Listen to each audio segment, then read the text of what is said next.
फिर से एक जोरदार ताली बजाएं प्रभु की महिमा के लिए। और अब मैं आपका ध्यान इसी बात पर फिर से लाना चाहता हूं। कई लोग सोच रहे होंगे कि मैं बार बार यही बात रिपीट कर रहा हूं। कई लोग सोच रहे होंगे कि ये वचन ये तो हम बहुत बार पढ़ चुके हैं, लेकिन ये आप बार बार रिपीट क्यों कर रहे हो? ये रिपीट मैं इसलिए कर रहा हूं, एक बार फिर सुने। धन्य है वह जो इस भविष्यवाणी के वचन को पढ़ता है और वे जो सुनते हैं और इसमें लिखी हुई बातों को मानते हैं, वो धन्य है। और ये शब्द धन्य, मैंने आपको इसकी गहराई बता दी।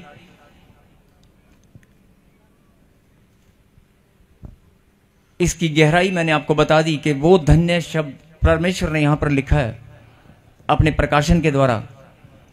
धन्य का मतलब जिसे परमेश्वर ने धन्य ठहरा दिया, उसकी खुशियों की, उसके आनंद की कोई सीमा नहीं होती। आमीन।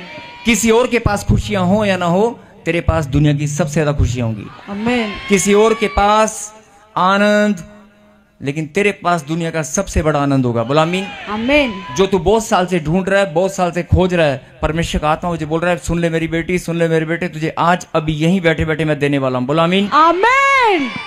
और लिखा कि इसमें लिखी हुई बातों को मानते हैं। बोला आमीन। अगर आपने फैसला कर लिया कि मैं आज से बाइबल पढ़ूंगा, प्रभु के वचन को पढ़ूंगा और इसमें लिखी बातों को माना करूंगा, तो आप ध्यान से सुने अगले वचन को। आपको पता चलेगा कि ये पहले वचन प्रभु ने आपके लिए क्यों भेजा। अगले वचन से आप जान जाओगे। निकालें दूसरा पत्रस, 2 पीटर अध्याय, पहला अध्याय और उसकी 10वीं आयत को पढ़ेंगे हम।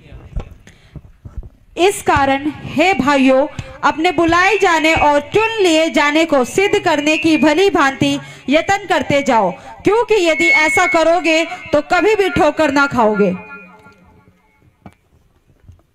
हालेलुया। हालेलुया। इस कारण हे भाइयों, अपने बुलाए जाने और चुन लिए जाने को सिद्ध करने का भली भांति यत्न करते जाओ, क्योंकि यदि ऐसा करोगे तो कभी भी ठोकर ना खाओगे। बोलो आमीन। आमीन। मैं चाहता हूं कि सब लोग जरा बैठ जाएं, जो लोग खड़े हैं प्लीज, और ध्यान से इस वचन को जरा गहराई से सुने। फिर से इसको स्क्रीन पे बड़ा कर, इसको स्क्रीन पे बड़ा कर। हालेलुया। इस कारण हे भाइयों, अपने बुलाए जाने और चुन लिए जाने, अपने बुलाए जाने और चुन लिए जाने को सिद्ध करने का भली भांति यत्न करते जाओ। बोलो आमीन। आमीन। अब जरा ध्यान से सुनना कि बुलाने वाला कौन है? परमेश्वर। आपको लाखों की भीड़ में से चुनने वाला कौन है? यीशु। लाखों की भीड़ में से चुनने वाला कौन है? परमेश्वर। जब आपके घर में सुसमाचार पहुंचा, जब किसी ने आपको प्रभु का नाम बताया, याद करो वो दिन, याद करो वो टाइम जिस दिन पहली बार आपको प्रभु का नाम किसी ने बताया था, सुसमाचार किसी ने आपको सुनाया था। आप याद करें वो टाइम, वो दिन। उससे पहले आप परमेश्वर को नहीं जानते थे, उससे पहले आप परमेश्वर पर विश्वास नहीं करते थे, और प्रॉफेट बजिंदर सिंह मिनिस्ट्री और ताजपुर चर्च के बारे में आप कुछ नहीं जानते थे। बहुत सारे लोग बोलते हैं कि शायद, मैं कोई तर्क वितर्क नहीं, लेकिन मैं ना ही मुझे कोई नेगेटिव बोलना है किसी के बारे में, लेकिन कोई शंका अगर किसी के मन में है, लेकिन मैं उस शंका या किसी नेगेटिव बात पर आपका ध्यान लेकर नहीं जाना चाहता। मैं सिर्फ एक ही बात पर आपका ध्यान केंद्रित करना चाहता हूं, जो प्रभु का वचन है। अपने बुलाए जाने और चुन लिए जाने, बुलाए जाना और चुन लिए जाना। बाइबल में यह भी लिखा है कि बुलाए गए बहुत से हैं लेकिन चुने गए थोड़े हैं। अगर परमेश्वर ने आपको बुलाया है, परमेश्वर ने आपको चुना है, तो आपको अपनी बुलाहट और अपने चुने जाने को फिर से पहचानना होगा। बोलो हालेलुया। हालेलुया। अगर 2 साल से, 3 साल से, 4 साल से, 5 साल से आप इस मिनिस्ट्री के साथ जुड़े हैं, या परमेश्वर के साथ आप अपने जीवन, आपने प्रभु यीशु मसीह को ग्रहण किया है, तो अपनी आत्मा में आप झांक कर देखें, अपने मन में फिर से आप, कि परमेश्वर ने मुझे बुलाया किस लिए, चुना किस लिए, परमेश्वर ने मुझे बुलाया किस लिए, चुना किस लिए है? तालियां बजाने के लिए, हालेलुया के नारे लगाने के लिए, हालेलुया, या भेंट और दशमांश को इकट्ठा करने के लिए, या कुर्सी पर भीड़ लगाकर बहुत सारी जनता दिखाने के लिए आपको बुलाया गया है? या आपको फोन कर करके किसी ने जबरदस्ती यहां पर आपको बुलाने के लिए कोई मैसेज भेजा है? अपनी आत्मा में जो लोग ऑनलाइन जुड़े हैं, जो लोग लाखों लोग अभी जो देख रहे हैं, क्या किसी के घर पे कोई मैसेज गया है कि तू देख? सबके हृदय को खींचने वाला, समझ जाओ इस बात को, सबके हृदय में, सबके मनों में यही बात मैं आपको समझाना चाहता हूं कि बुलाने वाला परमेश्वर है, आपको लाखों की भीड़ में से चुनने वाला परमेश्वर है। अरे आपका पड़ोसी हो सकता है आपके परिवार के, आप ही के परिवार के 4-5 भाई हैं, आपके मम्मी डैडी यहां नहीं आते, चर्च में नहीं आते, या प्रभु को नहीं मानते। आपके परिवार के अगर 5 लोग हैं, ध्यान से सुनना, अगर आपके परिवार के 5 लोग हैं, 5 में से 2 लोग प्रभु में आते हैं, और जब घर जाकर बोलते हैं कि बेटे, मेरी बेटी, तू भी चर्च चला कर, तू भी बाइबल पढ़ा करोगे, कि मुझे नहीं पढ़ना है, वो लोग जो मना करते हैं, वो क्यों करते हैं? क्योंकि प्रभु ने अभी उनको नहीं चुना है। अगर आपको चुन लिया है, फिर से इस बात पर ध्यान देना जो मैं बोल रहा हूं कि आज आपकी जिंदगी यहीं बैठे बैठे बदलने वाली है। बोलो आमीन।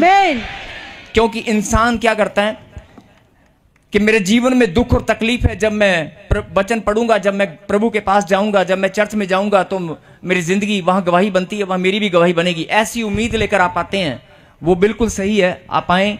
परमेश्वर अपने बेटों को जिंदगी बदलने के लिए, आपकी गवाही बनाने के लिए भी प्रभु ने बुलाया है, अपनी महिमा के लिए भी प्रभु ने आपको चुना है। वो अपनी महिमा आपके जीवन से लेना चाहते हैं। बोलो आमीन। आमीन। लेकिन फिर से मैं आपका ध्यान इस बात पर केंद्रित करना चाहता हूं कि अपने बुलाए जाने और चुन लिए जाने को भली भांति सिद्ध करने का यत्न करते जाओ। बोलो आमीन। आमीन। कई लोग कहते हैं कि सानू रब ने चुनिया, असी रब दे कोल उनकी महिमा वास्ते आने हैं। बिल्कुल ठीक है बात, आपको प्रभु ने चुना है, प्रभु की महिमा के लिए आप आते हैं। लेकिन मैं फिर, आप इस वचन की गहराई को समझें, भली भांति बुलाए जाने और चुन लिए जाने को सिद्ध करने का क्या करने का? सिद्ध करने का मतलब प्रूफ भी करना पड़ेगा कि प्रभु ने मुझे बुलाया क्यों है, प्रभु ने मुझे चुना क्यों है। बोलो आमीन। आमीन। सिद्ध करने का यत्न करते जाओ। आप सिद्ध नहीं कर सकते, कोशिश तो कर सकते हैं। आप सिद्ध नहीं कर सकते, लेकिन कोशिश तो कर सकते हैं। जो कर सकते हैं वो आमीन बोल रहे हैं। आमीन। अगर परमेश्वर ने आपको लाखों की भीड़ में से चुना है, अगर परमेश्वर ने आपको बुलाया है, तो अपने बुलाए जाने और चुन लिए जाने को आप सिद्ध करने की कोशिश तो कर सकते हैं। परमेश्वर ने यहां पर लिखा, सिद्ध करने का भली भांति यत्न करते जाओ। बोलो आमीन। आमीन। अब मैं जो बोल रहा हूं सुनना ध्यान से। बेटे बैठ जा एक मिनट। सिद्ध करने का यत्न करते जाओ। बहुत सारे लोग कहते हैं कि मैं बुलाया गया प्रभु की ओर से हूं, चुना गया प्रभु की ओर से हूं, लेकिन मेरे जीवन में रुकावट है, समस्या है, जो नेगेटिविटी आपके अंदर घूमती है, जो शंका। अभी मैं थोड़ी देर पहले बोल रहा था कि बहुत सारे विचार आपके दिलो दिमाग में, आपके जहन में सुबह शाम दौड़ते हैं कि मेरा काम कब बनेगा, मेरी ब्लेसिंग कब खुलेगी, मेरा वीजा कब लगेगा। मैं तो सच्चे मन से प्रभु के घर में आता हूं, लेकिन मेरे बच्चों का काम कब बनेगा, या मेरा दर्द पीड़ा, मेरी गांठ गिल्टियां, पथरियां, रसोलियां कब जाएंगी। जो भी आपके मन में सवाल है, जो भी शंका है, मैं बोल रहा हूं कि आप इस बात की गहराई को समझें कि मैं आपको नहीं जानता, आप मुझे नहीं जानते, या आप इस चर्च को नहीं जानते थे, या आप प्रभु यीशु मसीह को पहले नहीं जानते थे, आप प्रभु के वचन को नहीं जानते थे, लेकिन परमेश्वर ने आपके जीवन में योजना रखी और अपनी योजना के अनुसार उसने सुसमाचार को आपके जीवन में भेजा। उसने अपने वचन को आपके जीवन में भेज दिया, और जिस दिन आपने प्रभु के वचन को सुना, उसी दिन आपके ऊपर प्रभु का अनुग्रह हुआ, और अनुग्रह के द्वारा आप चुने गए, आपके अंदर विश्वास आया, और आप प्रभु की ओर बढ़ने लगे, परमेश्वर के मार्ग में आप दौड़ने लगे। बोला आमीन। आमीन। यही बात आपको समझनी है कि अगर परमेश्वर ने आपको बुलाया नहीं होता तो 2 महीने, 3 महीने, 4 महीने के बाद हो सकता है आप घूम कर चले जाते हैं। बहुत सारे लोग आते हैं और चले जाते हैं, लेकिन आपने इस बात को समझा होगा कि जब से मैंने प्रभु के वचन को सुना, तब से मेरे जीवन में स्थिरता है। मैंने फैसला किया कि मैं परमेश्वर के वचन को पढ़ूंगा, मैं इसमें लिखी बातों को मानूंगा। प्रकाशित वाक्य 1:3 आपके जीवन में काम करना शुरू उसी दिन कर दिया, जो मैं अभी थोड़ी देर पहले वचन बता रहा था कि अगर आप परमेश्वर के द्वारा बुलाए गए हैं, चुने गए हैं, तो आपकी ब्लेसिंग को कोई नहीं रोक सकता, कोई दुनिया की ताकत। अभी आप देखना गवाहियों की कैसे लाइन लगती है, अभी आप देखना, अभी देखना आप कैसे मुस्कुराकर नाचने लगोगे। अभी देखना जिनको दर्द है, पीड़ा है, डॉक्टर ने जवाब दे दिया होगा, लेकिन प्रभु का कलाम यही बात मैं समझाना चाहता हूं, अपनी बुलाहट पर ध्यान दे, अपने चुने जाने पर ध्यान दे।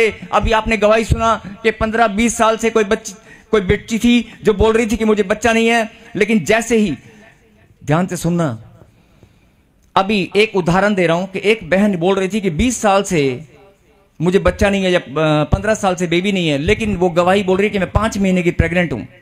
और आपने अभी बहुत सारे लोगों की गवाहियां सुने होंगे कि कोई 10 साल से, 15 साल से, 20 साल से कोई ब्लेसिंग रुकी भी थी, लेकिन जैसे ही ताजपुर चर्च, जैसे ही प्रॉफिट बजिंदर सिंह मिनिस्ट्री में ऑनलाइन या चर्च में आकर आपने प्रार्थना की, आपके जीवन में आश्चर्यक्रम हुआ। क्या ये आश्चर्यक्रम 15 साल पहले, 15 साल प्रभु ने आपके जीवन में खाली क्यों रखे? सुनना ध्यान से।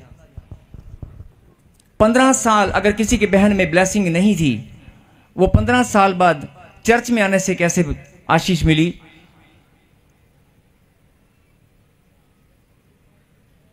आपका ध्यान इस बात पर जाना चाहिए।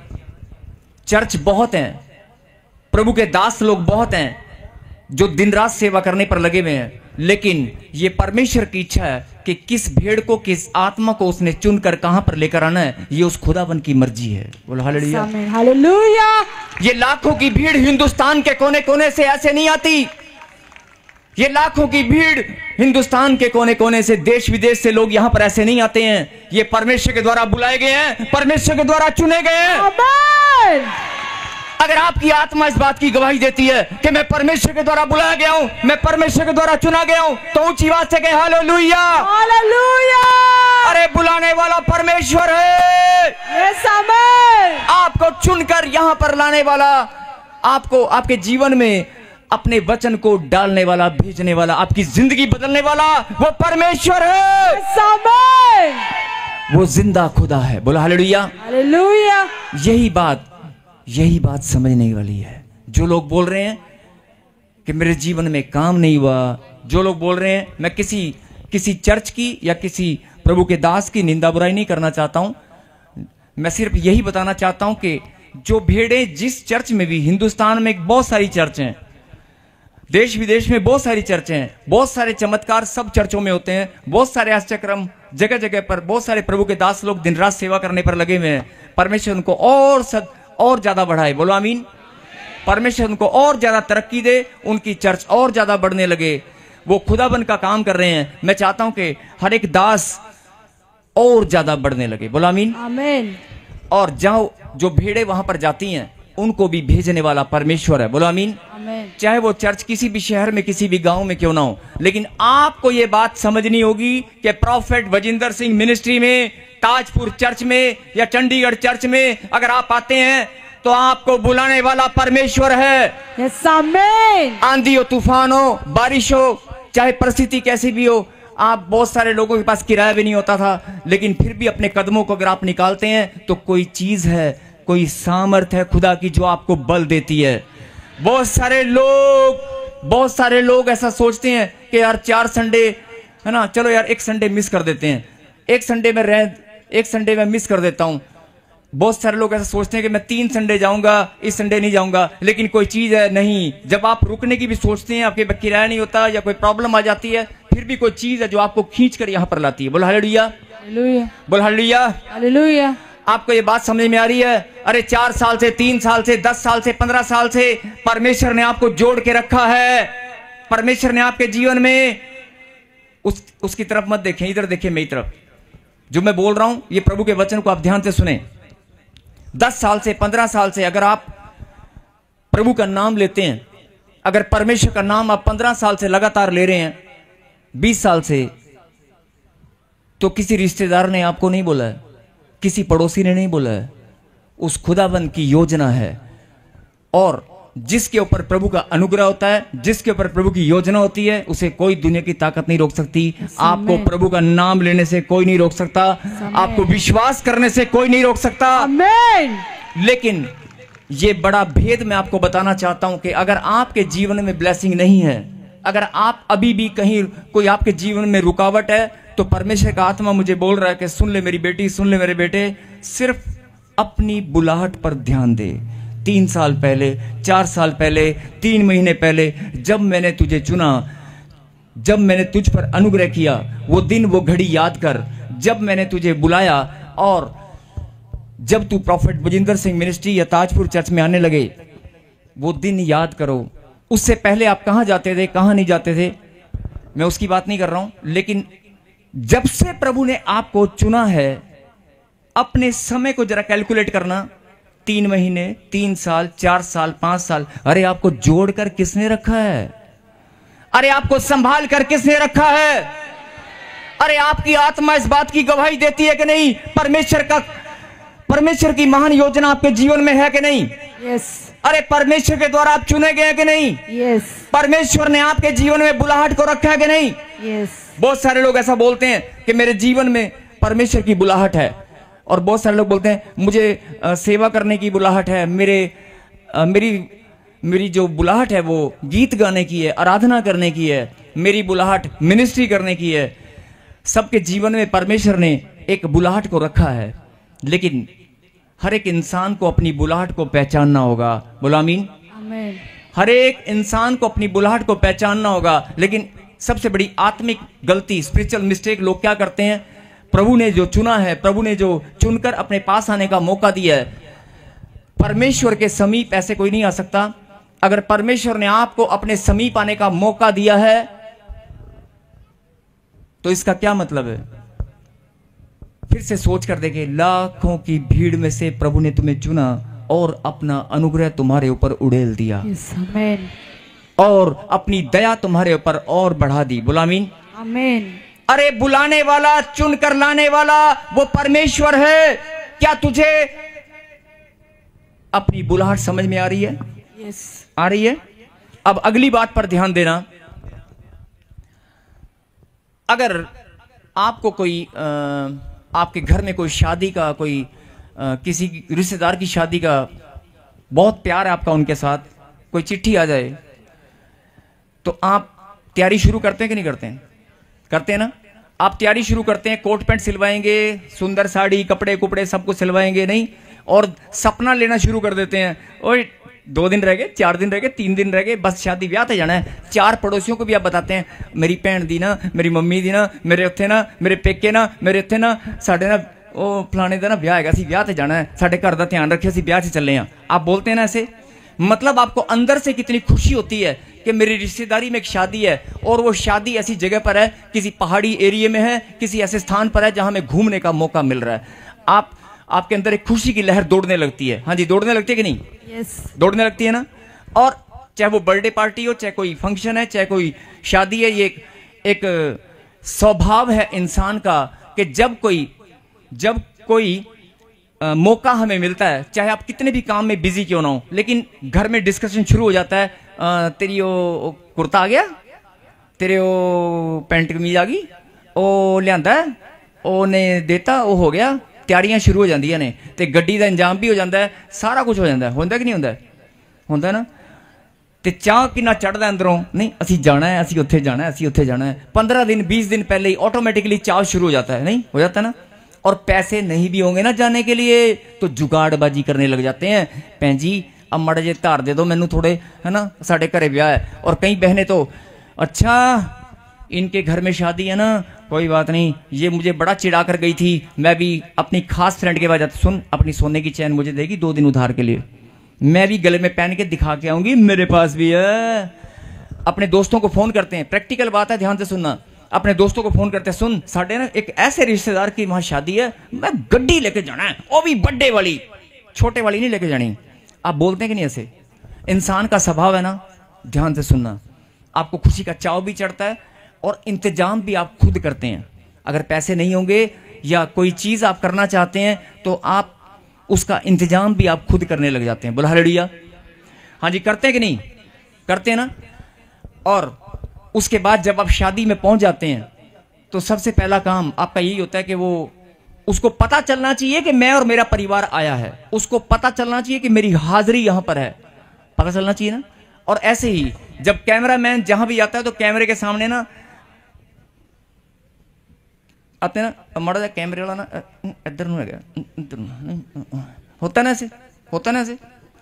और जब स्टेज पे जाते हैं या जब डांस कर रहे होते हैं तो आपका ध्यान कैमरे की ओर होता है कि अगर उसको पता चले, लेकिन ये पता चलना चाहिए, एल्बम में फोटो आनी चाहिए कि मैं और मेरा परिवार इतनी दूर से शादी में जरूर आए, हाजिरी लगाने, है ना।